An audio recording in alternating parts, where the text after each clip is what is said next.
I mean, I originally had this scheduled to talk about like just the hype bubble. It feels like we're in a weird space sort of in sneakers, just in terms of where popularity and some things are starting to sit that weren't sitting before. But then everything is still sort of selling out. So um it's been interesting to sort of think about the market and where it goes, and what happens to sneakers, and also like the changes that have happened over the past couple of years that have sort of happened to cater to a larger market or to cater to a more mainstream market, and how those things are going to like persist or have to phase out if the mainstream bubble sort of bursts.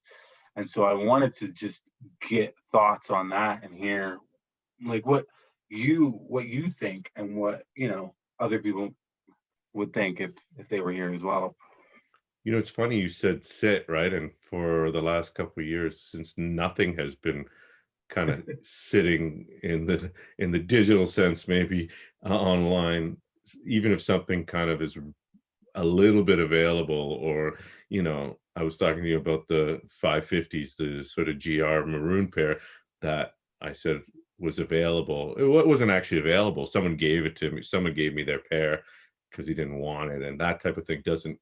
I mean, friends hook up each other, but it doesn't really happen too often for hype pairs. You don't really, people Yeah. help each other out. But when you talk about sitting, that's the kind of pair people would say was maybe sitting, but it's not really sitting. It's sold out. It may be sold out in a couple minutes or a couple hours even. So I think everything has shifted in terms of what's relative to where we were maybe 3 years ago, pre Last Dance, pre pandemic, pre whatever you want to call it. But it's also hard to gauge what the brands are doing. New Balance obviously producing more of shoes like that, lots of other models in general.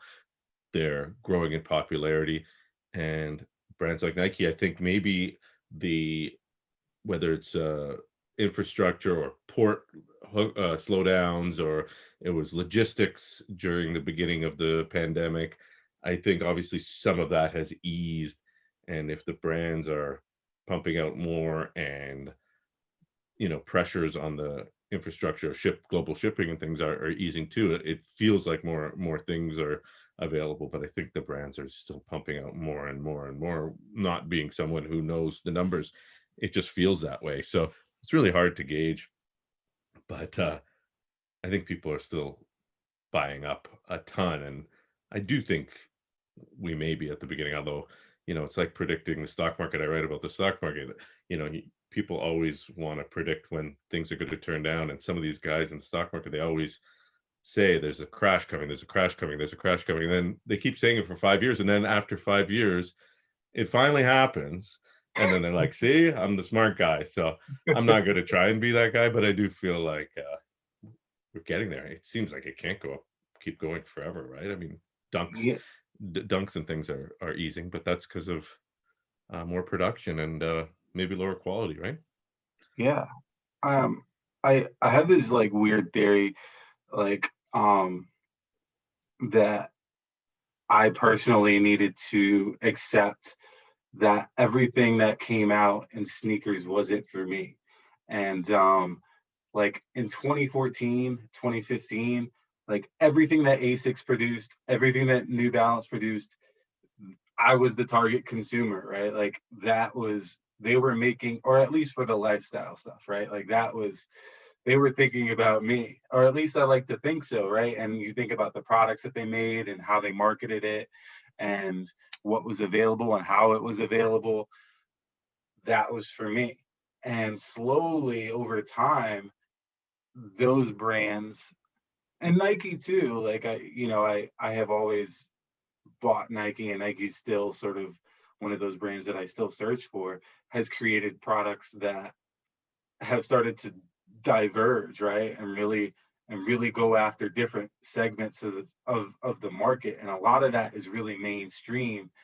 And so over the past sort of 2 years, I had to really like accept like certain things aren't for me. Like when New Balance did the 550, that wasn't for me. That's not a shoe for me. I'm a 900 series guy. Like I like the 1500, some of the other stuff, but I got the ALD 550s in hand, and I don't know. I tried them on, they were cool, but for some reason it was like this isn't me. Like, and I had to let them go. So um I feel like there's a sorting happening where people are starting to realize like, okay, that's not for me, especially among us like hardcore sneaker sneaker people that were sort of understanding or sort of like straying away from certain things and not getting frustrated because we're not getting them. At least I'm not. And I know a few other people aren't either.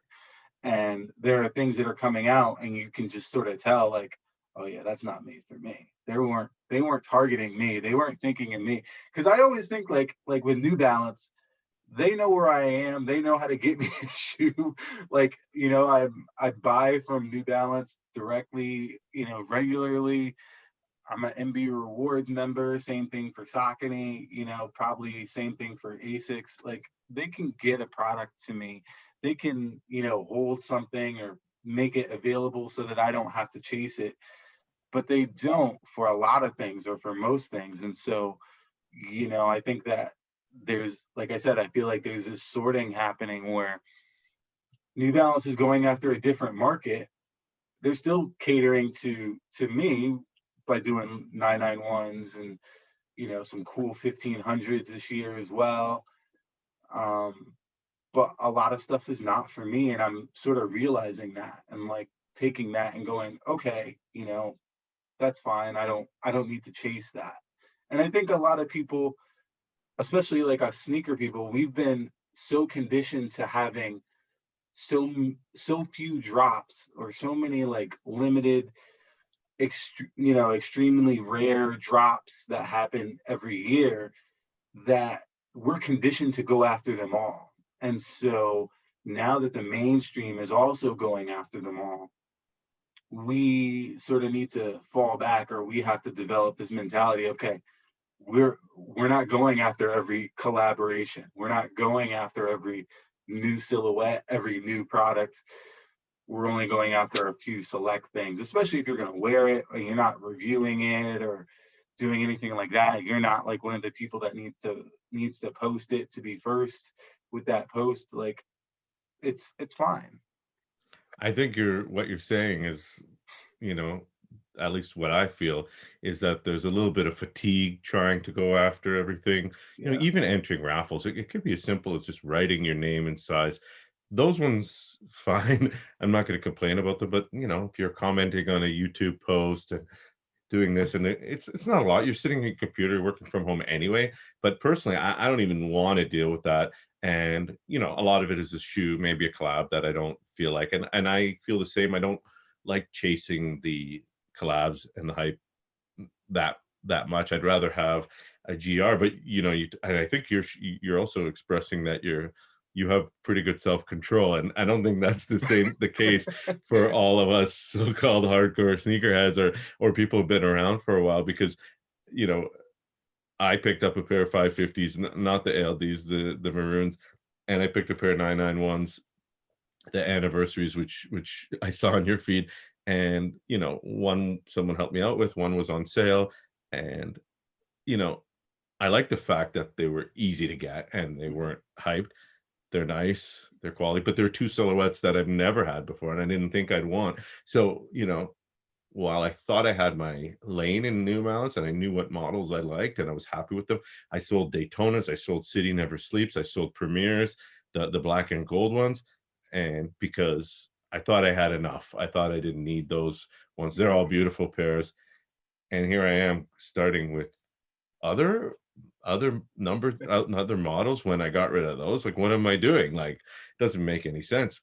I am experimenting with new models. I tried some new Nike models out in the last couple of years, not just retros that I didn't have, but also actually new models that they've developed. So um I share what you're saying in terms of what I'd like, but I can't stick to that. I don't I don't have sometimes I don't have the discipline. I have the discipline to sell pairs, but when ones come in, now I want to try new things, and some of it's influenced by what's happening in the mainstream. It really is. I can't say Yeah. I'm not affected by the mainstream. I wish I wasn't. I wish I was sitting here with my old, 577 ANNs that no one cares about, and I just love them, or whatever, and and my but it's not true. Yeah, I mean, I think there is some sort of need for us to experiment and try out like the new thing, and I mean, we're definitely influenced by like mainstream, and just the people that we see in our feed and the people that are around us. Like Jordan 1s for you, right? I mean, like, I know you must have had some years back, but you said you've grown your Jordan 1 collection in the last few years, right? So many have come out, right? I mean, it's hard not to. So I actually haven't, right? So like the last pair that I bought was biohacks, and they sat for like 6 months, and again, a shoe that like I thought I really liked. I did. I just realized that I was never gonna wear it enough to make it worthwhile. It wasn't gonna be like my other Jordan ones. Like I have, so I have shadows, I have, Royals, I have, Breads, I have Nigel Sylvesters, I have Quai ones, and I have the Turbo Greens. So like those are the pairs that I have in ones, and I get a decent rotation out of all of them, and I wear them all, and I love them all, and they all fit like my style a little differently. If I got a Jordan 1 and I didn't wear it within the first week, I know I don't feel like there's something special about it that I can fit into my rotation. And that was kind of how I felt with the biohacks. Not, I mean, I let them go because it just, it didn't make sense for me. And I think, but for me, the market was kind of buzzing about them. They had a bunch of cool colors on them, and I was like, I really wanted something with brown, and I was like, I can envision myself wearing it, and I could, and I managed to get a hookup and got them for retail, and I got them, and they just sort of sat here, and I think for me, like I'm really, really trying to wear everything to quote your motto, but like it's I'm really like, okay, if I don't like this, if I don't love this, if it's not gonna make it into the rotation and be like something that I'm gonna beat and not feel bad about, then I'm not gonna keep it. And so I feel like there's a lot of stuff that I do experiment with, right? Like so the jazz courts or something like that. And I bought them and I love them and I love beating on them and I love wearing them all the time. And I don't feel bad about it. And I don't, and it, not that it was about like how much money the biohacks were, because they weren't, that much money. I got them for retail. So, but it was more like I would have rather have spent that money in something else or saved that money. And so I never feel that way with certain shoes, right? And so like there's new stuff that I don't feel that way with. Um, I and thought I you had think way more Jordan 1, sorry. I thought you had all, like, new colorways. You said you had a lot, but I guess for someone who's into runners, that's a lot of Jordan 1s, right? 5 or I 6 mean pairs, right? I think you gotta have the basic colorways. You gotta have I don't have Chicago's, and that's the one that I really, really want, and I know that I would wear it, right? Like so um I mean, yeah, I guess for someone that's into runners, it's like a big deal. Um that I have that many Jordan ones, because I don't know if people, and I think they're comfortable, which everyone always says they're not comfortable, but I love Jordan ones. Like I wear them. I must wear a pair of Jordan ones twice a week, easy. See, I don't anymore. And I think, the popularity got to me, and I felt like it was oversaturated. Not just what I see on Instagram, but just, we're talking about what's the sneaker market being bubbling over or the hype getting to a peak. and it's not like I don't want to wear what my 13-year-old nieces wear, but they're asking me for Jordan 1s. I got a text today from my sister-in-law. Um, oh, can you tell me where to get a pair of Air Force Ones for your niece's best friend? And I said, Air Force Ones? Like, you know where to get Air Force Ones. We've already had this conversation. She said, oh, no, I mean Jordan ones. And this has been happening for like a year, 2 years. And it's kind of like, do I need 20 pairs of Jordan ones? I got I got a little tired. I keep the essentials. I got my Chicago's, I got my vintage pairs and stuff, but part of me sees the market going so high, and I look, and I say, is this 2013 Shadow worth $500 to me? I bought it for retail. It's my favorite colorway. Maybe that's a bad example, but I have another pair. So gone. It's gone. Like, I wear it in the winter. I wear it in the winter. Like, I don't wear Shadows in the summer. I don't wear jeans. I'm wearing shorts. I'm not going anywhere.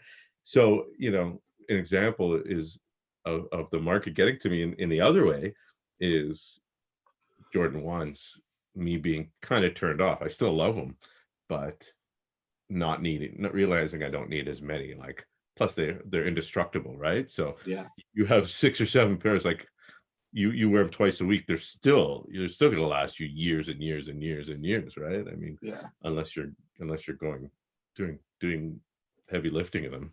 Yeah. And it's funny that you talk about like the Jordan 1 market sort of turning you off to Jordan 1s, because it is a Jordan 1 that sort of turned me off to paying resale, and also, to really chasing anything Nike for a while. And it was the Nigel Sylvester ones. And like, if you want to talk about being influenced and like being sold, like that was a shoe that I was really sold on. Like I loved it. As soon as I saw it, I was like, this is amazing. Like what they did with this shoe, like who they brought on to do this shoe and how they came up with the concept, like amazing to me. And I couldn't get them. I couldn't get them at retail, and I watched them for a couple of days, and then I bit the bullet on resale way too high, and watched it plummet like 2 weeks later, and I was so mad at myself. And not at the shoe. Like I really like the shoe. I really love it. I still wear it a lot, and I don't hold any ill will toward it. But after that, I was like, never again. Like I'm never gonna get bit by a shoe like that ever again. Like I'll buy at retail or bust. Maybe like once or twice I'll go $20-$30 over if something I really want, but I got to think about it for a while. And so like, and I felt like the hype on that shoe was so crazy, right? Before the release, up to the release, and then the weekend of the release. And then it just fell off. Like no one, and I don't know, but from what I can tell, nobody cares about that shoe now. Nobody cares, right? Like I think it's out there, and I think it's back up to like, $400 or $500 or whatever it is, but nobody cares. Like it's up there because it's limited. Nobody has it that much. It's just one of those shoes, because every Nike shoe that's a collaboration goes to $500 eventually, right? So like I felt burned by that, but also like I felt burned by the hype a little bit, right? Because the hype made that price happen, and the hype made me pay what I shouldn't have paid. And I was, and it really frustrated me to no end. And so that wasn't my last Jordan 1, but it really made me like, like I don't need anything other than an OG, because I know the OG. I've imagined the OG, which is for me the last colorway that I feel like I need is the Chicago, right? So like for me, it's like I've lived with this shoe in my mind and dreamed about it and thought about it and liked it and appreciated it for 30 years. Yeah, I want to buy it. Yeah, I'm gonna wear it. Yeah, I'm gonna appreciate it. And I'm not gonna pay $500 for it, but like, that's the one Jordan 1 that I'm still kind of like, yeah, I'll go after it. But It's okay to overpay for OG colorways, Dave. If anything, I'm gonna But tell I think you're my wife undershooting on your Nigels to make you feel better. I haven't looked up prices in a while, but what you're saying seems a little low. Not that we're gonna go look it up because that's not what it's about. But but yeah, when they do come out with Chicago's again, I'm sure it'll be the same. But you bring up a good topic because when you know, and I like it when I don't think Nike overproduced or did a lot of production on those Nigels, but I like it when they throw that monkey wrench in and just produce a ton of them. Like it seemed like they did that with the Air Max 90 Bacons. Like it Mhm. was like they were easier to get. And trying to think of other examples, the Amon Manier threes, like those kind of became, there was a global drop, and Yeah. I don't know if it was a huge release, but it was Oh no, it's coming bigger. up. It's Yeah. actually coming up. It just showed back up on sneakers. So Oh, so yeah, June so you 10th. so you guys haven't even had it yet. We had it. We had it with Europe and Canada, Oh, and okay. then there was and then they had a bunch of pairs. So it's even coming more and more and more. So the prices are going to go down, and it's kind of like that's the type of pair that you get itchy with the hype, and it's like these are beautiful. You see the pictures, and it's like you want to pull the trigger. And I know some people who did at way higher, and they're not so mad because they got the pairs and they didn't have to wait. But Mhm. I like when the brands do big production numbers, and more so when they do it and not tell anyone, because that kind of kills the hype and it filters out the people who really want the shoes. And maybe that will be responsible for some of the froth coming off of the resell and the hype, Yeah. when it's kind of like, oh, I can't make money off every mid or every I don't know, GR Jordan 1. uh I target Jordan 1s because they're the easy candidate, and they've seemed to be where resellers and people just are making the quickest money, even if it's a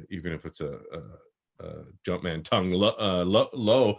um, but it seems like that might be that the brands themselves, although I don't see why they don't want hype, why they would do that, but maybe more volume, other than some kind of, and COVID didn't do it, some sort of economic event that just makes people who don't actually wear shoes or don't need 400 pairs that are just sitting on boxes. You see these nice kicks videos of resellers and stuff, and like maybe they haven't even been around in the game so long, and they're just sitting on pairs, and half of them are mids, and maybe they paid 20 over retail to get them, and it's Yeah. like I'm waiting. They're going up. Everything goes up because in my 2 years of being a sneakerhead, that's what's happened. I think that could happen, but I don't know what economic event. The global economy seemed to have survived pandemic, so I don't know what could be worse. But there's a lot of sort of inflation in terms of asset prices, so who knows?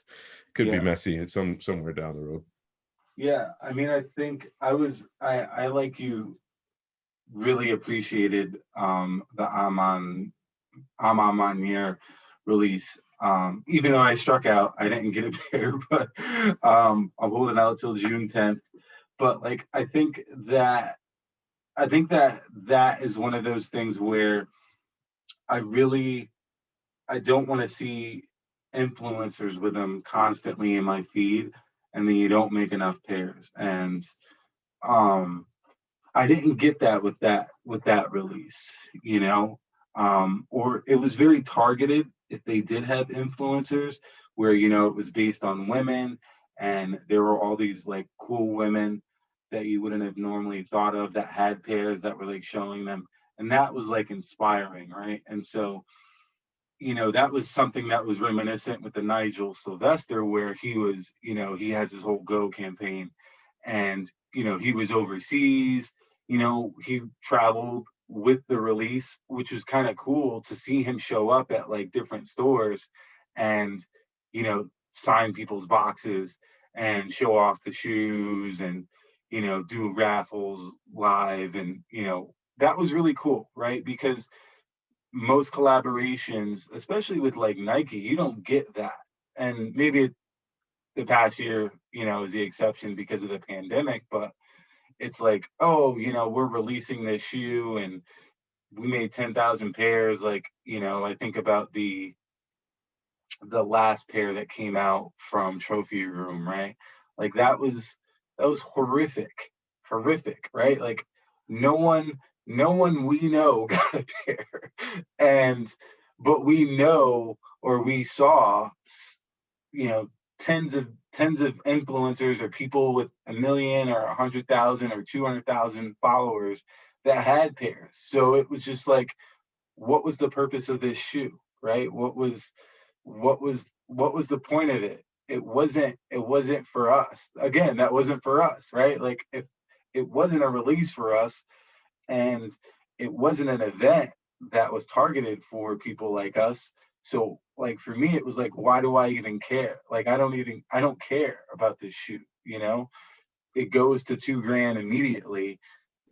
I don't even, I have no reference point for that. It's just, it might as well be a Ferrari, right? Because I'm not thinking about buying it. I'm not ever gonna want to buy it. It's ephemeral. So I like, so that was it. That was totally different from, Ama release, Nigel release, where they felt like community releases. They felt like it was something that Nike was really trying to make sure that a diverse audience was able to put their hands on it. And so, um, for me, I think that is that is key right now to a good release, and just to good product for a brand like Nike. I think for New Balance, they're focused on like selling like little cool like locale stories. Like, they right now they have this Bricks and Woods Yeah. release coming up, and that's like very South Central focused, right? And so that makes sense, and it's targeted. And I think Nike tries to do a lot of that, but it doesn't work. Like, it doesn't work. Like, they try to target stuff, and it just doesn't happen in a way that makes you feel good about sneakers. It makes you feel like you missed out more often than not. New Balance doing Bathing Ape one too as well? They are, yeah. Yeah. So you could see like in one breath, not that Bathing Ape is such a big brand, but you talk about this small LA based Yeah. brand that a lot of people haven't even heard of. I hadn't heard of it until Yeah. this. And then on the other end, they're doing Bape, and it's kind of like that doesn't seem right. I mean, I know Bape has done, it's not new, and it's not like doing a collab with Cheerios or something like that. I mean, New Balance isn't quite there, but I mean, it's funny that even the New Balances of the world are spreading themselves pretty wide. They're taking advantage, and there's nothing Yeah. wrong with that. But the yeah, the Nikes of the world. It's funny. You also you talked about the Amon Manier collab, and then the trophy room, and the two shoes aren't really that different. I mean, visually they are, but they're both spins on classics, done pretty well, I think. Not out there, although the ones are kind of, I guess, a little bit weird and flashy, sparkly or whatever, but they still look like a Jordan, a Chicago. And obviously one is one that someone will say, oh, what's a grail, give me the blue laces, I need the blue lace, but really, if you look at them fundamentally, at me personally, and it sounds like you're kind of on the same wavelength, the whole vibe to it makes it, and I don't think everyone feels that way, but I'd like to think more people do, and maybe that's what we're getting to. Maybe there's resale culture that tainted that release, right? I mean, Yeah. everyone loved Trophy Room. No one had a problem with Trophy Room before. It was cool. It was Jordan family, whatever. And then something happens, and it's kind of like, trying to put money aside. What shoe do I like more? Well, the Amo Manier 3s make me feel a lot better. I may like Yeah. Jordan 1s better. Yeah. I Yep. actually think they're nicer. I never really liked the Jordan 1s, but like, let's just, in a thought experiment, yeah, those make me feel way better. I know someone, you know, a kind of not close, but a kind of Instagram friend. She got him in Montreal, and she was surprised. She wasn't expecting to get them, and she's not like super famous. She's not famous or anything. Yeah. She got it because she's a woman and she's part of the culture, and she cares, and she does, she's involved, and it's not that kind of, oh yeah, I'm an influencer on Instagram that doesn't even pay attention to sneakers, and I'm getting trophy rooms, or I bought them for $1,000. I mean, and I don't want to slam trophy room. I don't even know what happened, but we all know what we think happened. And it just gives you a feeling, and I hope that maybe, that good feelings, when you get a good, like Union got praised for its drop too, being, Yeah. anti-bot friendly. I mean, I hope the brands reward the big brands reward the smaller brands, and also consumers start to feel that way. And I think, people who were here or just are starting out but are good to be here and not gonna fall off and disappear when sneakers aren't the coolest thing anymore will acknowledge that and sort of, yeah, I wanna reward those brands and spend my money there and buy a t-shirt there. Of course, not just the Jordan 4s.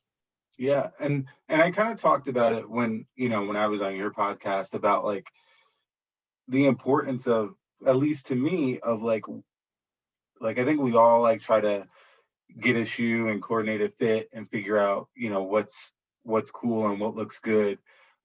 But for me, it's also like this, okay, what does this say about me, right? And so like when, if I have the choice between an Ama Manier 3 and a Trophy Room 1, you know, I know what the Trophy Room 1 says about me, or I have a perception about what it says. It says that like either like I'm worried about what everybody else thinks, so I got this thing that's unattainable and popular, and I want to project that I'm cool and popular, or that I have money, or that I have influence and I have connections.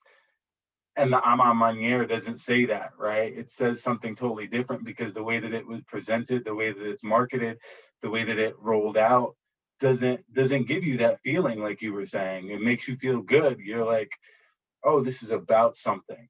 There's something meaningful behind this that's beyond one person, that's bigger than just honoring the legacy of this one person, right? And so I thought, like, to me it was like, you know every shoe that I want to put on, I don't want that to be what people see. And I'm always afraid of that, and I know, like I said, I talked about it on your show of, putting on a Jordan 1 or putting on any type of Jordan or any type of shoe and being portrayed as this guy that's trying to be this cool, unattainable, I have money, like I'm unapproachable, I'm so out of your league type of person. Like that's just not who I am. And so I can't buy a shoe, I can't chase a shoe that reflects that.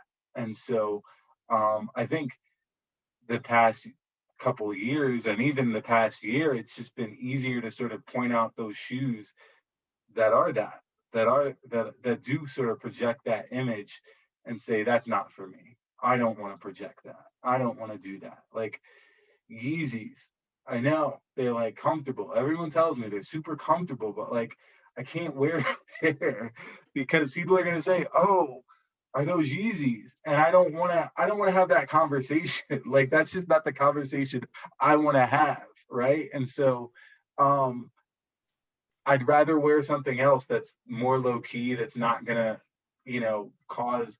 I'd rather get the what? What are those? Are those New Balances? Like, and speaking of, when I got my second vaccine, I wore the pink 991s, and I'm sitting. They had this massive. It's in this gymnasium, and I'm in the back row because they make you sit for 15 minutes while to make sure you have no reaction. And one of the nurses, or people monitoring people, was walking up and down the rows, and she like stopped and she goes, "I just got to tell you, man, I've been staring at your shoes like since since you walked over." She's like, "Where in the world did you get pink New Balances?" And like we had a conversation just about like how she likes New Balances, but she didn't know that they made pink. And I like, told her where I bought them. But it was a different conversation, and it was a conversation that I wouldn't have if I was wearing Trophy Room ones, right? So like I'm always looking for like that interaction where it's like sort of, oh, this is this interesting thing that I've never seen before, but it's not off-putting. It's not like this thing that I know is in this world or realm that I would never I would never mess with, normally. And so like being approachable, so people aren't afraid to come up and say, "Oh, those are cool. What is that? What's that logo, or why is this that color, or whatever?" And so, I feel like I create more meaningful connections with more meaningful shoes. And I feel you, and I agree. And it's funny, even if you would have got the trophy rooms at retail, which I don't know if anyone did, it would still have that association, right? Regardless, Yeah, because it's what other people think. And it's, everyone says you're wearing your shoes for you. And, I talked about this on a lot of my podcasts because people were wearing shoes when they couldn't go anywhere and they were stuck at home walking their kids around the block. And I remember one of my guests said, I wear my shoes because I love them and I'm not doing it for anyone else. I may post it, but it's hard and it's unfortunate that it's really hard to avoid thinking about other people will think. And I appreciate that you're saying, that connection, and those connections are great. And I mean, Nick Engvall always says, tell someone you like their kicks today. And whether it's that woman who probably just likes New Balance because they're comfortable and maybe she's a nurse or whatever, or a sneakerhead who just bought, like me, who just got his first pair of 991s and saying, yeah, those, I saw those ones and I went with the gray, and you'd be like, oh yeah, I have the gray too, and like have that it's a totally different conversation. But yeah, I think it's a result of what's been happening in the market in the community, in the market, whatever you want to say, in the last 2-3 years, that you can't forget, you can't block out. It's so hard to think about what it's going to elicit from not your followers. Your followers are, for the most part, your friends, and you don't even post that much. You're talking about real life interactions, I think, yeah, mostly. But you have that, you have that. Yeah, you don't want the 14-year-old kid to come and say, yeah, what are those real? When you're wearing the trophy rooms or something, like that's no, that's not a it's not yeah. the conversation anyone wants to have. It's much better to have the non-sneakerhead lady at the vaccine center. And like every once in a while, like yesterday, I wore my Space Jams, right? Like I went to pick up my daughter and I wore my Space Jams. And it's funny because I feel like, okay, every day, I'm gonna wear a different pair of shoes to pick her up. I feel like I've bought myself enough credentials with everything else that I've worn for me to be able to wear Space Jams and then not to think, Yeah. put me into this box of like, oh, Yeah. this is the, like, for me it's like this is that ghetto dad that comes and picks up his daughter, right? Like, and it's like, no, they saw me with New Balances the day before that, they saw me with Asics, they've seen me with like J. Crew Right. stuff, like, And so it's Carhartt and Space Jams. Who's this guy? And then, but I'm the New Balance guy with the J. Crews, right? No, I know. I'm both. I'm the same thing. I'm the same dad. Like one day I'll be wearing like the big baggy and then the Jordans, and then the next day I'll be wearing like some tapered fit with like a nice shirt. Oh, not too many nice shirts these days, but something completely different. But I think what you were getting at, I don't want to turn this into a sneaker dads combo, but you think if people are paying attention, right? When you're dropping off, they have nothing else to do. They're all wearing masks. They can't wear, like, it's like fashion has. But then guys like you and me, it's like this is our opportunity to rock something. We're yeah, driving our driving our kids to school. That's it.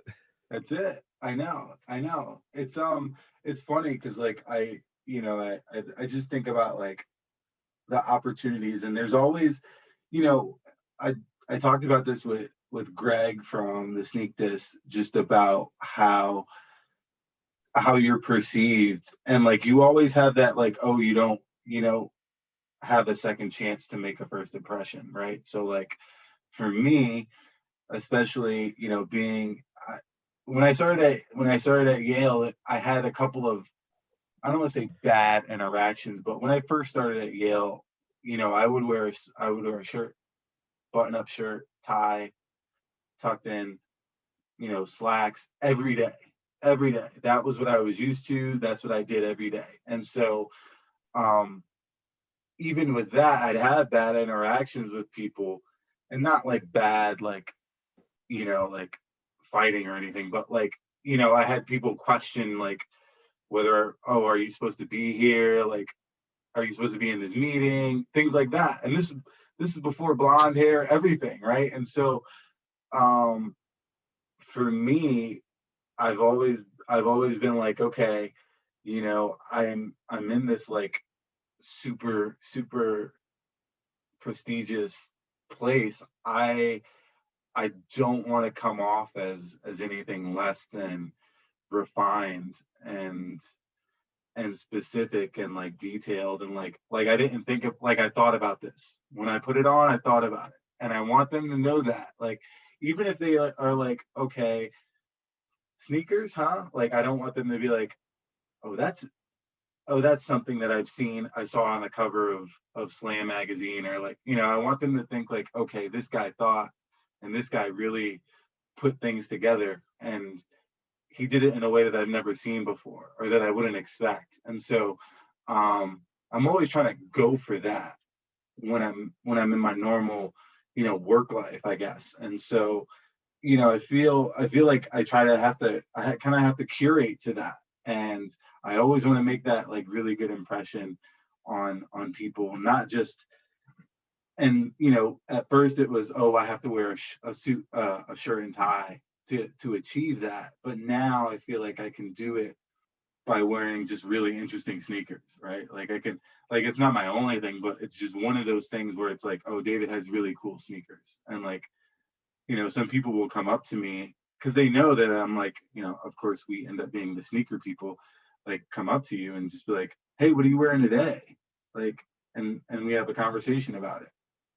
Or they'll, hey, look at these that I just bought. And like, when you're not in the mainstream, when you're not in that hype lane of like everything that I pay attention to, everything I invest in, everything that I'm consuming is that mainstream, influencer driven shoe, you know, market, then it's easier to have a conversation with someone who's showing you a shoe that you wouldn't buy, and that, from our standpoint, is not that impressive, like, from what we've seen. And I like having those conversations with people. I like when people come up to me and go, hey, look at this shoe, I got it on sale. And I'm like, that's cool. Like, they're not a sneakerhead. They don't have to appreciate like everything that I have, but the fact that they're willing to like show me, and like they took their time out to try to do something, or to show me something that is of interest to me, even though it's not that interesting to me, I'm going to pay attention, and we can have a conversation and talk about like where that shoe comes from, or what I might have that's like it. Or sometimes I have something that's, that is that shoe, but it's just a collaboration, or it's just a higher quality model, or whatever. And I think those interactions mean more to me in sneakers, and that's become more rewarding for me over time, rather than feeling like I got the next coolest thing. There's the influencer that's we see getting the on year threes, or maybe the trophy rooms, that the mainstream isn't seeing. But then the mainstream is seeing Jimmy Fallon with the Paul Rodriguez dunks. I saw him. I was like, what's he doing with the? Yeah, he seems to be getting a lot of shoes these days, Jimmy Fallon. He got the flyies too, but so it's gone to that next level now, where the mainstream is good to see it no matter what, even if they're not looking for it. And then of course we're going to see that, and then we're going to see the targeted sneaker person influence. And so it's hard to, even when you try and unfollow things in your street. I follow 3,000 people, and once in a while I'll go through and just like, no, it's just like years of just, I don't know when I accumulated all these follows, and you go through and just blah, blah, blah, blah, and try to get rid of that noise, and it still shows up. It's still there, right? I mean, Yeah. it's unavoidable, but Yeah. all we can do is try. I know. I do. I will say that I do find some some of it rewarding because I feel like um it does push the culture. It pushes people to try to do whatever, like especially for the content people, it pushes them to try to do something that no one else has done, right? And so um I remember last summer when the Ben and Jerry's came out, like they were like a big deal. They were like the biggest deal. Everyone knew about them. People that weren't into sneakers were asking me about them, you know. So it was funny when Hikmet, you know, started eating ice cream out of them, right? And it was just like this moment where I think a lot of people were mad. I Um was mad. I was mad. And I knew he was trying to be ironic, and I was still mad. Like, I heard his whole explanation on the complex. I'm still mad. I don't like him anymore for that. Like, I was like, really? Oh because of man. the influence, because like, like, sorry I cut you off, but and like the kids don't know who Hikmet is, the hype beast. They don't know who he is. So No. they're probably just looking at this old guy and they think it's whack and he's whack. So maybe that's the cool part. Maybe that's what is really good. Maybe that's what I'm not missing. But for me, I was just like, it's sacrilegious. That's why. Like, he shouldn't even do that. He shouldn't even have that shoe. And I don't know his history with dunks and anything, but like Yeah, I you thought talk about, I was going to bring up the Mars Yard 2.5, but because I love that. But tell me what you think about the Hikmet thing, because that people got pissed off, and they I was were one of them. they were, and I thought it was like a moment to bring levity to a shoe that people were taking, like, in my opinion, way too seriously. Like, I thought this shoe is like super serious. This shoe is like way too serious. People are too much, and it was one of those shoes. Like, there are a couple shoes every year that as soon as they drop, you know they're $1,000 shoe, right? And that was one of them. But then at the end of the day, you like really think about it, and you're like, this is $110 shoe. Like, Nike sold this shoe for $110. Like, people have to sort of realize that, and we have to. And I was thankful that he sort of brought it. It felt to me like he brought it back down to, like, okay, it's still just a shoe. Like, if he had done that with like a white Air Force One, no one would have cared, right? But it was a Ben and Jerry's shoe, so he ate Ben and Jerry's out of it, and I think it made sense. It made sense in this weird, ironic, like, let's not take this thing too seriously type of way. That I think a lot of people, um, not a shot at you, but a lot of people really, really like were Yeah. like torn up about that shoe, and I was just like, yeah, but that shoe was never for you. That shoe No, was never going to be I don't for us. even like that shoe. That might be why I didn't like that either, because I Yeah, felt it drew more hype to the shoe, right? Like, when you do something like that, it's going to go on and people give it attention. Not like he needs attention, but like, what yeah, would be cooler is if you just put them on and tried to skate him or something, but no one would have watched that video. Like, no one wants to see, no, like, no, that would have never happened.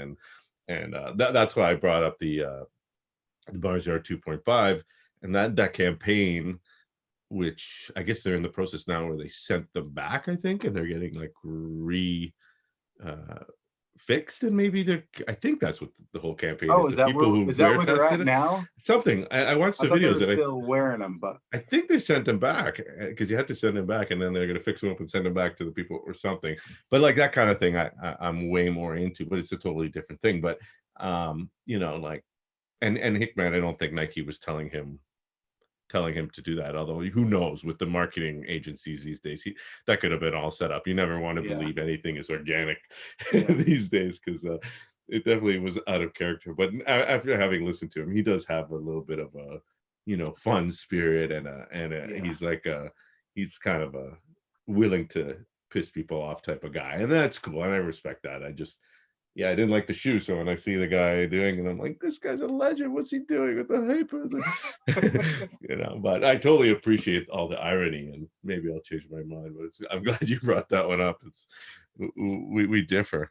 yeah. It was funny because I really like Hickman. I did get to actually interview him, and I have this sense about him, and he's one of those people that, um like, genuinely. and you can just sort of tell he genuinely loves sneakers, right? And that's all he cares about. He cares about product. He doesn't care about, like, there are people that say, "Oh, I'm all about product." Like, I think he is, right? He's like, I care about this GR, I care about this one, I care about that one. I've been into it for this long.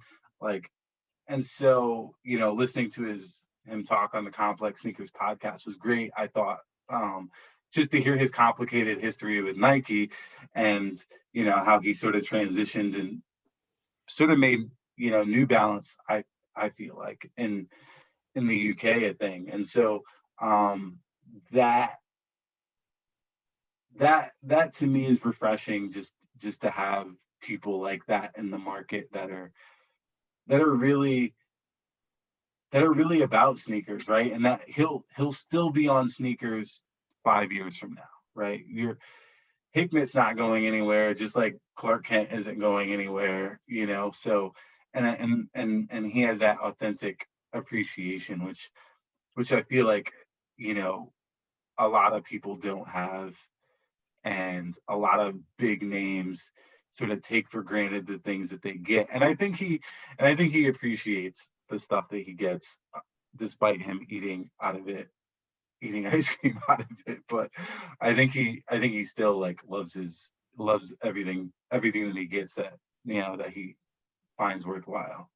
Yeah. And those type of shoes demonstrate, and there's so many of them, the Grateful Dead came out that year. There was a ton of hype dunks. There was a ton of collabs of everything, and like some of them got forgotten. Like the Grateful Dead, no one talks about them anymore.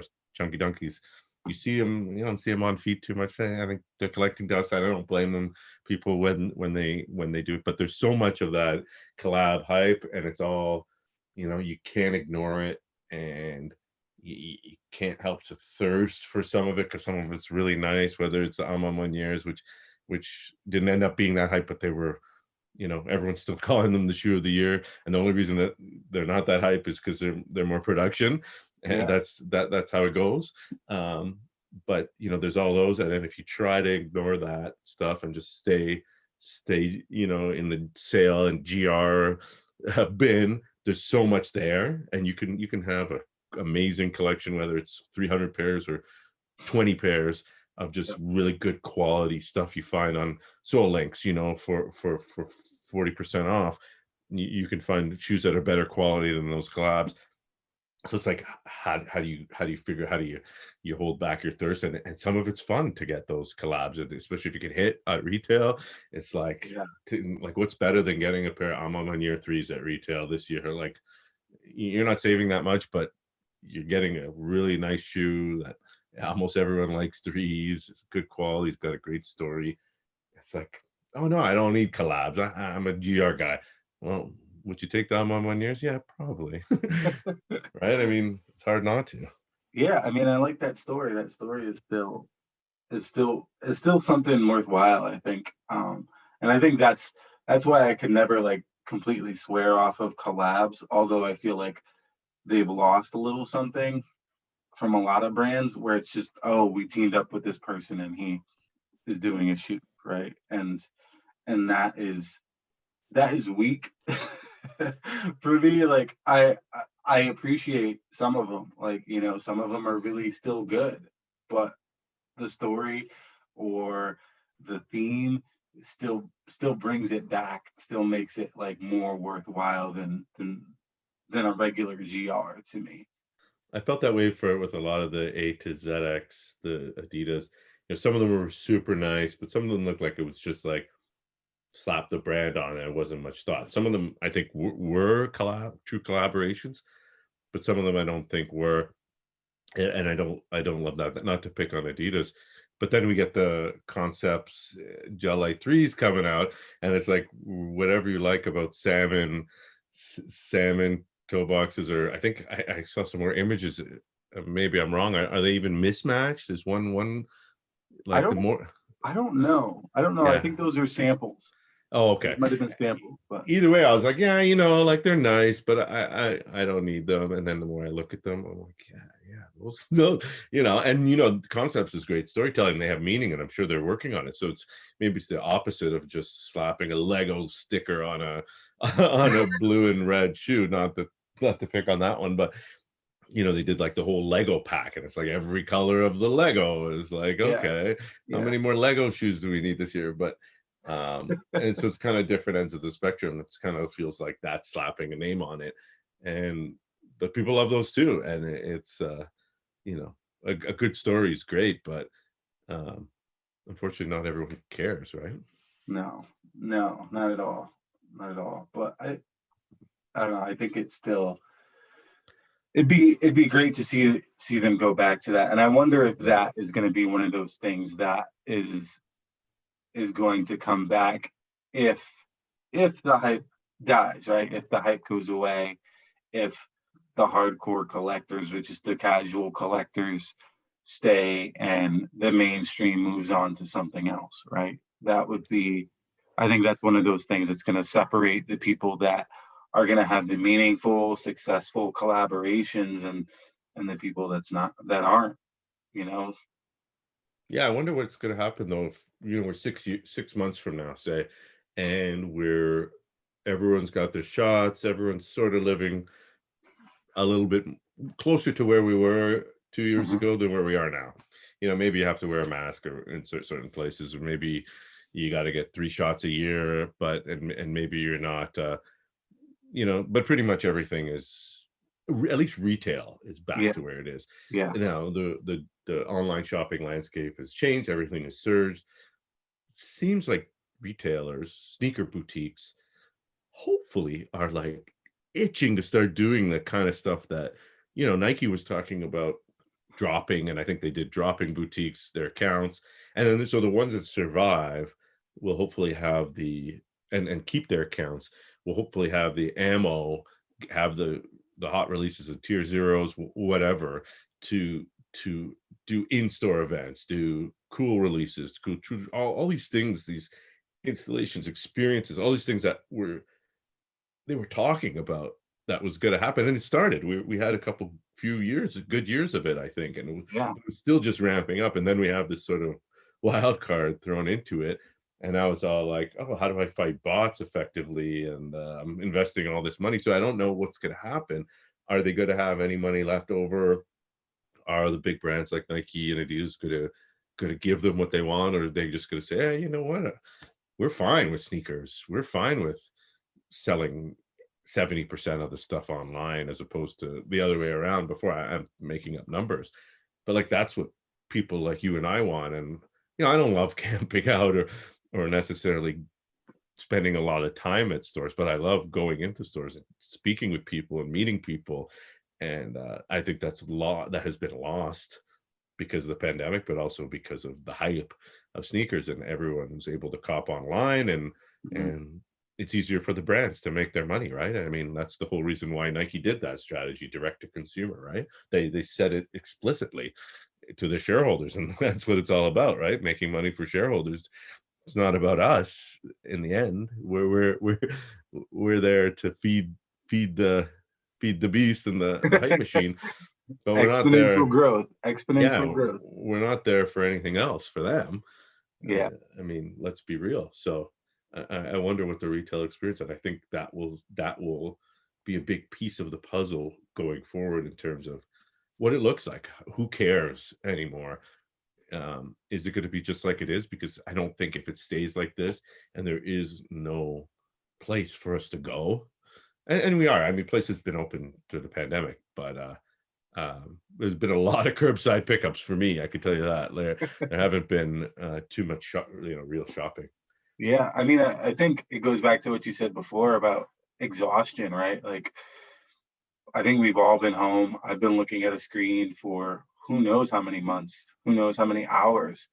I don't want to look at another screen. Like, and I think looking at another screen that's going to tell me I didn't win a shoe, you know, how many times am I going to do that before it's like, okay, I'm going to do something else now? Like, I don't. or I'm going to try less. I'm going to try, fewer times than I would have in the past, because that's already where it's at with me. Like, you know, I I randomly try on sneakers. I have to I have to download it like half the time because I just don't go on it enough. And now with things opening up, there's just no incentive for me to be encapsulated in this thing that never gives me any sort of satisfaction, right? So I'm wondering how many other people feel that way and feel like, oh well, I'd rather go out and get this human connection, get this human interaction and something tangible and a pair of sneakers that I can actually, cop rather than sit here on this sneakers app and get the, get this L again. Like I don't have time for that. I wonder how many people are gonna feel that way, especially as the weather is nicer, things are opening. People are gonna want to do stuff, you know. I was thinking the same thing. The timing may be right for those of us who want, things to just chill for a bit, because people have to want to get outside and get off the sneakers app and stop. Like, that's what people are doing. They're sitting at work or school or whatever, and they're trying to cop at the same time. They got their what's it ever group going, or their Discord group or whatever, and you're just Yeah. like, okay, I'm not working. I'm just copying sneakers all day, and it's like it's tiring. Just like working from in front of a screen, working from home. People want to go back to the office. I work from home anyway, so I'm not going to have that choice. But go to a meeting, go to a coffee with someone. I mean, I wouldn't mind that. And yeah, like you said, I think maybe this summer might be the kind of, I'm just going to wear what I've been buying, and just like forget about buying more. Like the whole principle that everyone says, wear your sneakers, whether just yeah, grab that box that you've been sitting on and you're waiting for it to go up in value or whatever, or just waiting for that rainy day.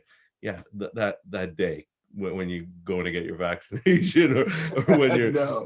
going to the patio because it finally reopened, or out with your significant other for your first restaurant dinner, like, or just going to walk your dog because it's finally warm out again.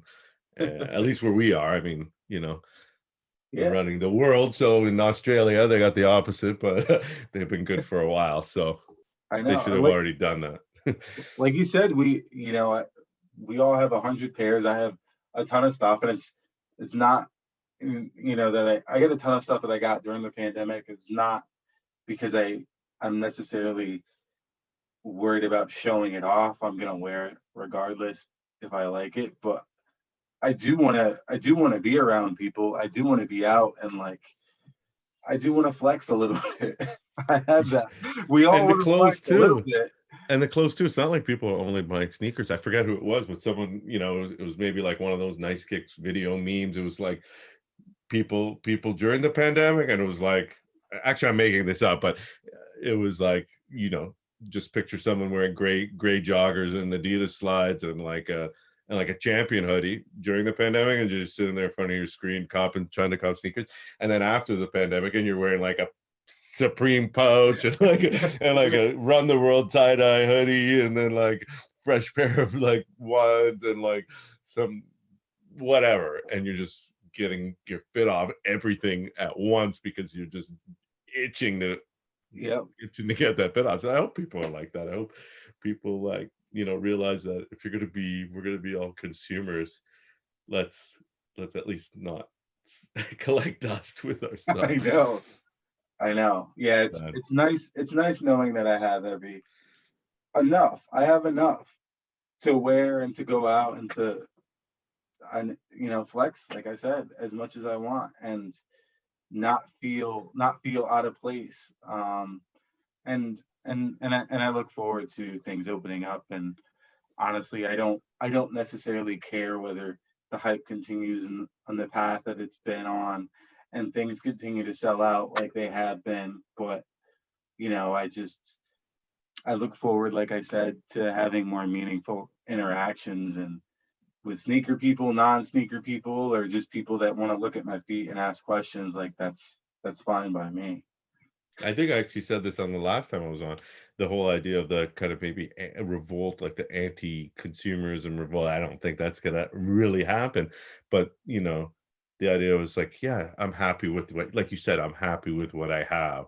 That idea is like, yeah, I wanna wear my Bacons all summer, and, like, let's wear them. Let's get them worn in. Let's get them Yeah. to look like real shoes instead of just like, yeah, I wear them to drive my daughter for an hour, and then I wear them in a month later to drive my daughter. It's like sad, and we could blame COVID all we want, but hopefully we're at the point now, some people, or soon for others, where we don't have that excuse. And yeah, like you said, rock everything, wear everything, and then yeah, maybe there'll be a little bit of a kind of like looking at all the stuff I bought during COVID, and people have that kind of moment, and then maybe there's a new wave of the what's the woman, the minimalist woman, Oh, oh, I already I, forgot her. I See, know that's the where we name are. I too. can't even remember her name. That's how far we are away from that. I know, I Like, know. how many Amazon packages do we get? I know you don't mess with Amazon. No, I'm just kidding. Yeah, my wife, was on and is kind of on this minimalist thing, and we've both, really toned back our buying, and just said we're not going to buy anything, and we have some other things that we're focused on too, and we really can't spend. So, it's kind of refreshing. I will say it's very refreshing to like take a moment, and this is my advice to anyone that like will listen to this, is take a moment to appreciate everything that you have, with shoes, with everything. But if you're a sneaker collector, take a moment to like look at some of your shoes, like hold them and like look at them, and just be thankful, be happy, be just pumped about what you have, and try to remember that feeling when that first box came in. Because I think we're so focused on the next that like it really, I don't know, there I keep thinking about like, oh, there has to be a point where I stop and I go, I did it, right? Like I did it. And I'm like, that point is now. That point happened. Like I have to have more moments where I go, I have everything that I really wanted. And that's great. And I'm gonna bask in that for a while, and just be totally and completely satisfied with what I have. And I think the market hasn't allowed for that. And I'm not, I'm gonna create that space myself. I'm gonna do that myself. And it's been really refreshing. Like I'll come in and I'll like stare at like a couple shoes, or I'll pick up a couple and I'll like look over details, and you know think about the lace choices that I have, and go, oh, maybe I want to swap them out. Maybe I'm gonna wear these tomorrow. Maybe I'm gonna do this outfit. Like, and that, I don't know, it's been clarifying for me, and it hasn't felt so like there's been really cool stuff that's released, and um I've liked it, and it's stuff that I normally would go after and I normally would buy, and I'm just like, no, it'll be there eventually, or I don't really need it. I have something equivalent that I can wear, and really like I have some, and this is the other thing that I really have tried to do, is go, do I have something better than this in my collection now? Yes, I do. I have something absolutely better that I love more. Let's wear that. And I don't know, it's just been like a totally new mindset that I've tried to develop and try to like push myself to. And just the pace of sneakers has sort of pushed me there. The pace of sneakers being locked up for a year, it's all pushed me to that point.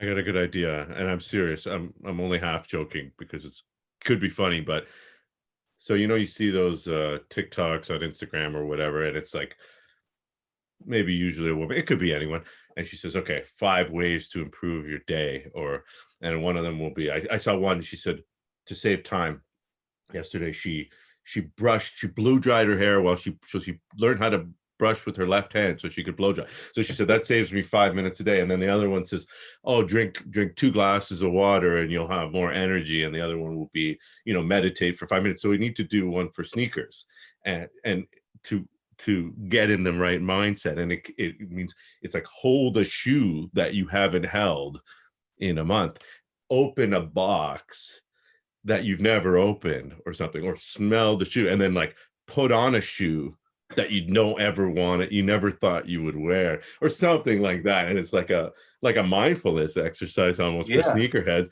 And I think this could actually help people, because like you're actually practicing it, and that's why I'm saying it's not a joke. It could be funny, like it's funny to like relace the shoe to. She's probably not even funny. If you actually lace the shoe, it's probably good for your mind in the morning or something. Like my daughter, like she actually learns clasps and stuff like as therapy, right? So Yeah. it's like so like maybe there's like a actual like a almost pseudo meditative kind of thing you can do with your sneakers to make you appreciate them more and have positive thoughts and not, and I love the one you said, find a shoe that's better than it. We were in one of the group chats today. Someone said, we were talking about a pair of Dirty Buck Gel Light 3s I sold to him. And he said, yeah, didn't you have 2 pairs, John? And I said, yeah, I sold one, my worn pair, and then I sold you my dead stock pair. And he's like, oh, I would have bought your other pair. And I said, no, well, I had the St. Alfred's.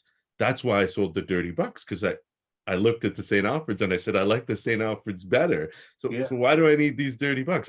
I would rather wear these St. Alfred's 3 times before I wear the Dirty Bucks. Dirty Bucks are amazing. It's crazy to think I sold Dirty Bucks, but the point is, I did that exercise. Is there something I would like better?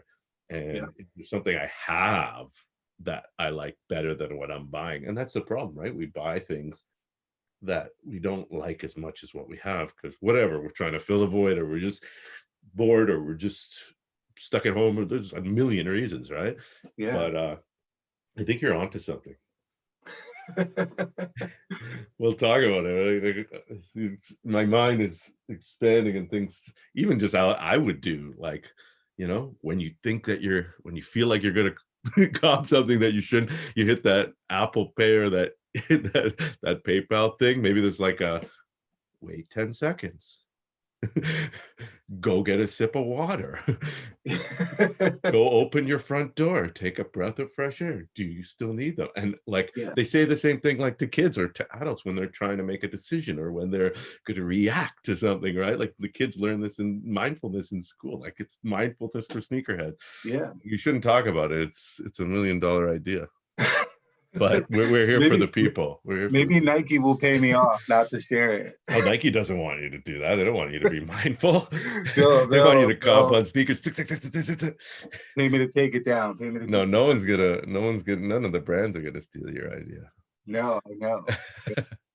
I think like that is like a real thing. I think for me, it was just, there's a lot of shoes that are really cool that, and I think, what was it? Saucony dropped like their Astro Trail pack last week, and it, I love Saucony, and I was really like gung ho about the release, and they had, a Shadow 5000, I think it was, and a Zero 2000, which I really love, and I'm like, yes, but I have these, like I have this model, and I have a better version of these models.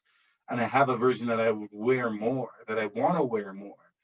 Why am I going to buy this version it's good, but it's not better, and it's not something that's going to appeal to me more as time goes on? It's going to be one of those shoes that I get, and I'm going to think about it. And then when I go to wear one of my Shadow 5000s, I'm going to be frustrated because I have so many and I can't wear them all. So rather than even put myself in that position, I'm going to keep the one that I have. Matter of fact, I'm going to sell this one that I'm not wearing, and I'm going to keep, and I'm going to have 2 pairs. And so that 2 pairs, they're both distinct enough that I'll wear them both enough, and I'll be satisfied, at least for now. Maybe down the line I'll have a situation where I do see something that I really want, and I need to add a third one, or I need to replace one of them. But for now, I know that that shoe is not enough. And so, like, I think I don't want to tell people that that's the mindset that they need to adopt. But for the people that we know, that we talk to in our group chats, we have so many sneakers, so many of the same thing. Like, you know what I mean? Like I said, I have seven, yeah, I have seven Jordan ones, right? That's more than enough. I have almost every color. I can match almost any outfit that I could imagine. And um, because I have shadows, so I could wear shadows with everything. But like, like I don't really need anything else. I just need Chicago's because it's something, it has that status for me. And I think it has that status for a lot of people. And it's something different, right? It adds something different that I don't have. So I don't know. I think more sneaker people need to adopt that and let the mainstream be the mainstream. Let the hype be the hype. Let it chase what it's gonna chase, and we do what and we can just be distinct and detailed, and think about shoes that are meaningful. And of course, it's easier said than done, but I think what you're describing is something that we know, and sometimes maybe struggle. I know I do. Might live by the man, don't live by the mantra, but I try to wear everything. Hashtag it, whatever. And I don't practice it. I have a closet of quite a few dead stock pairs, and some of them are doubles, and Oh obviously man. you can't wear doubles if you wear everything, and that's impossible. Well, you can, but and pairs that I think one day I may even sell, and that's not the philosophy I like to think, but it's hard to escape. But I think what you're describing is, and I don't want to look down on people who collect.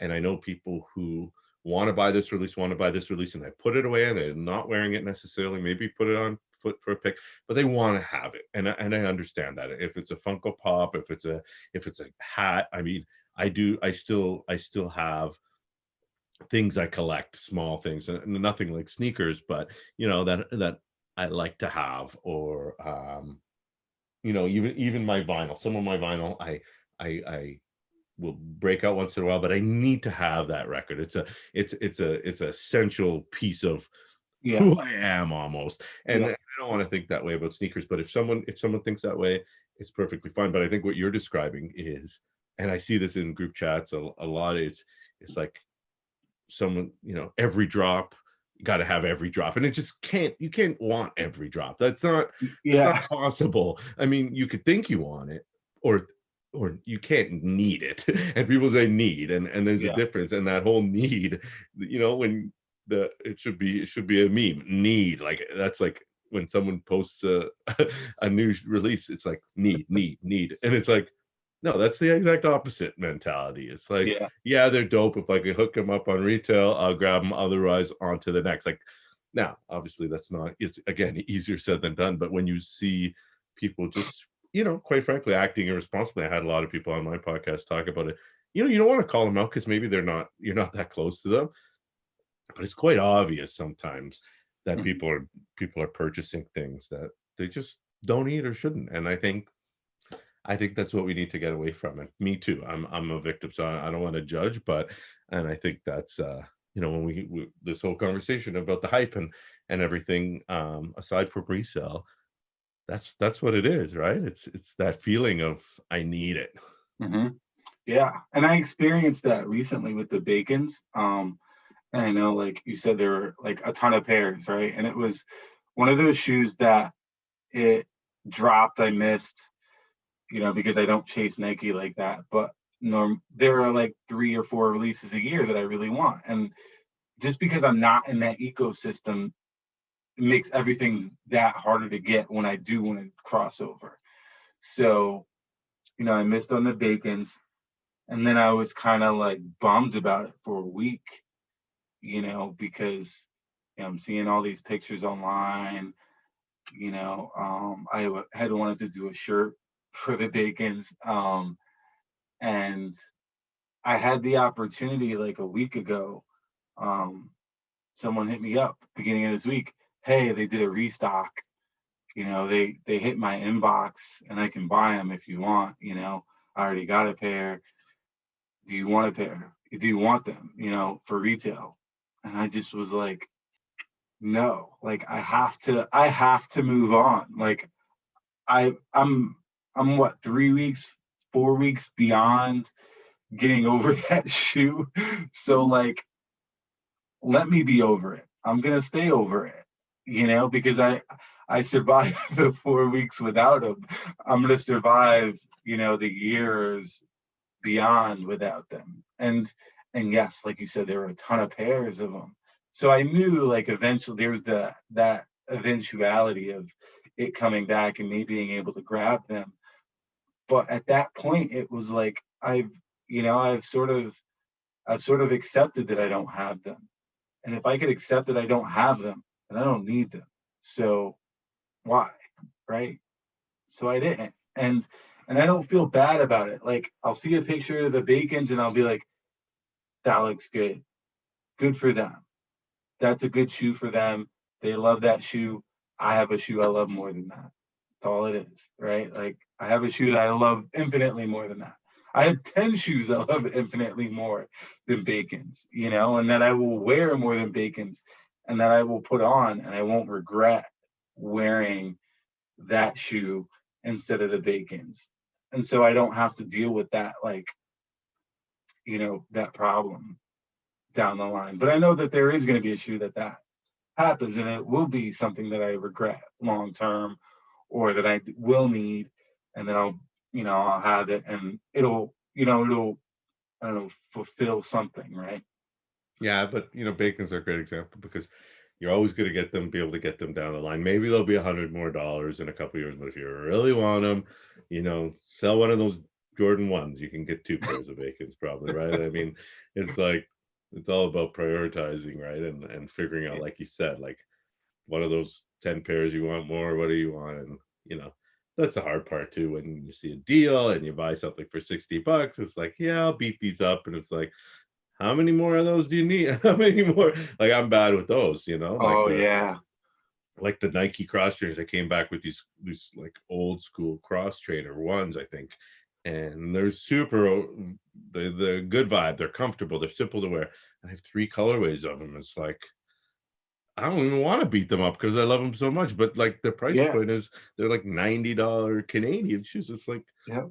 like buy one, beat it up, and then I can go on StockX and get another pair for price $65. Like, Yeah. why Yeah. did I buy 3 colorways? Like, because I had to have it, like in case that one's gonna disappear. Like, and Yeah. that Yeah. happens, does right? Sometimes those happen. Like even like what is a GR, it becomes hard to find down the road, and it's like, oh shoot, but like those really, it's not like it's a 1 out of 50 collab from like a boutique in Berlin or something like that you can't Yeah. get, or Yeah. like an ASIC, like a Gel Light 3 that's like never going to show up in your size.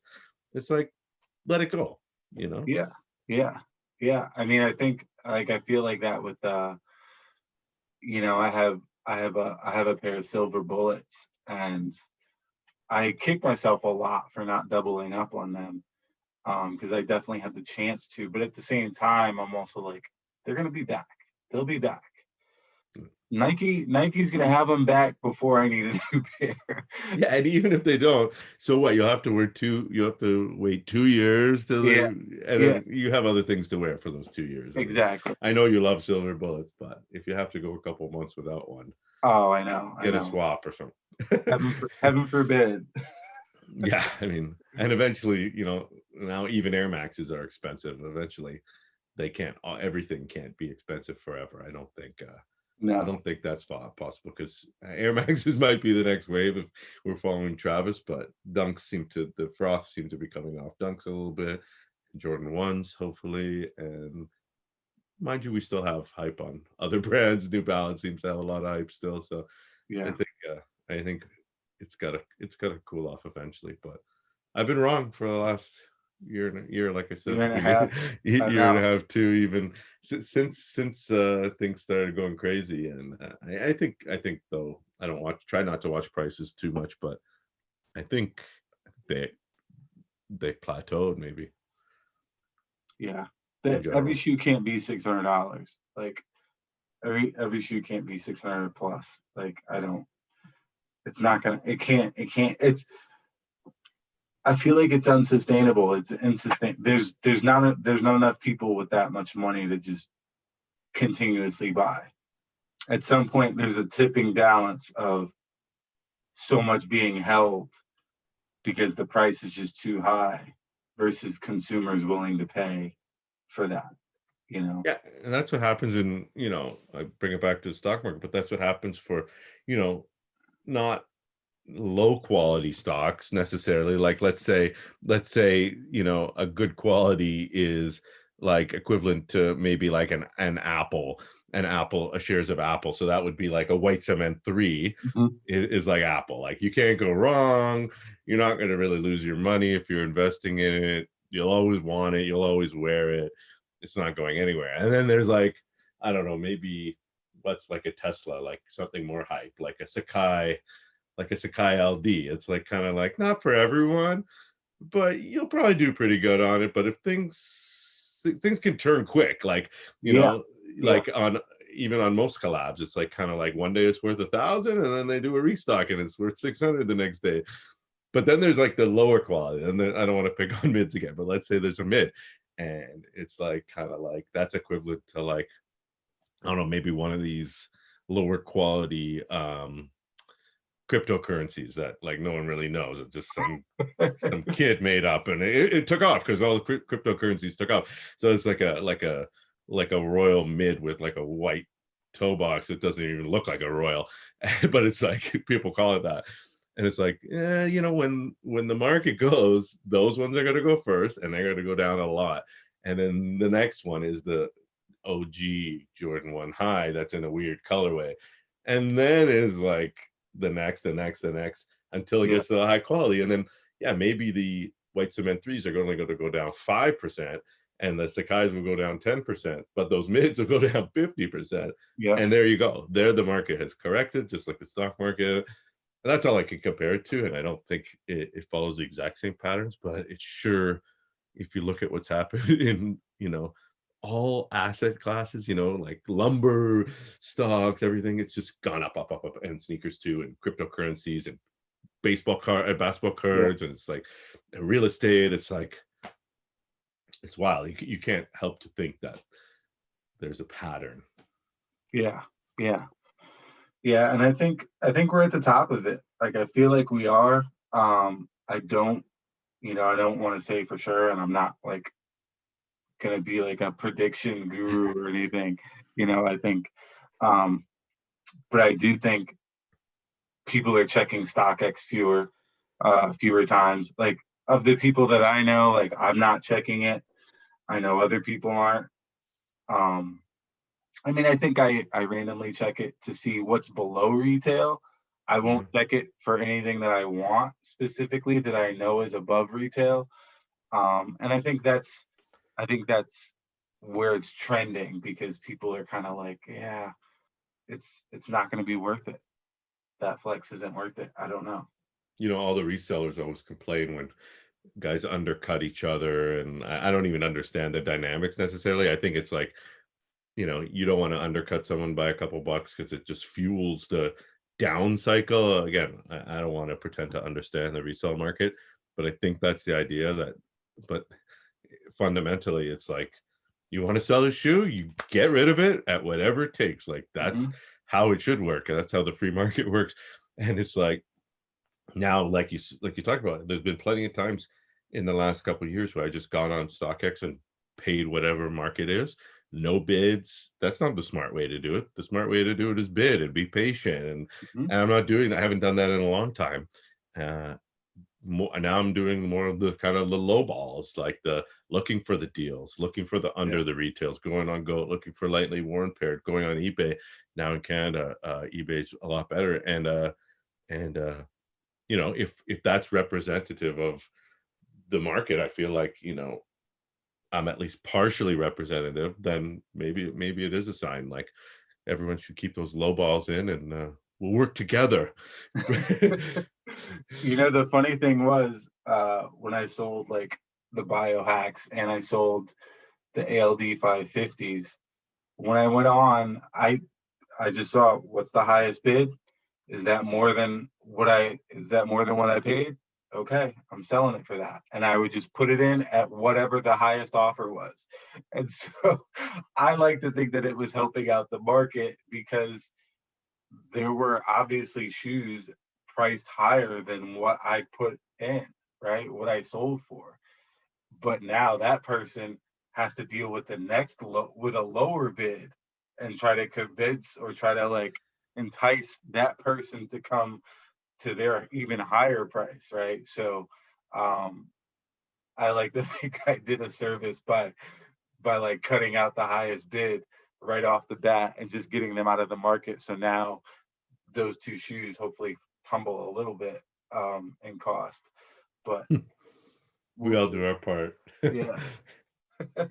Well, I my battery is about to kick it.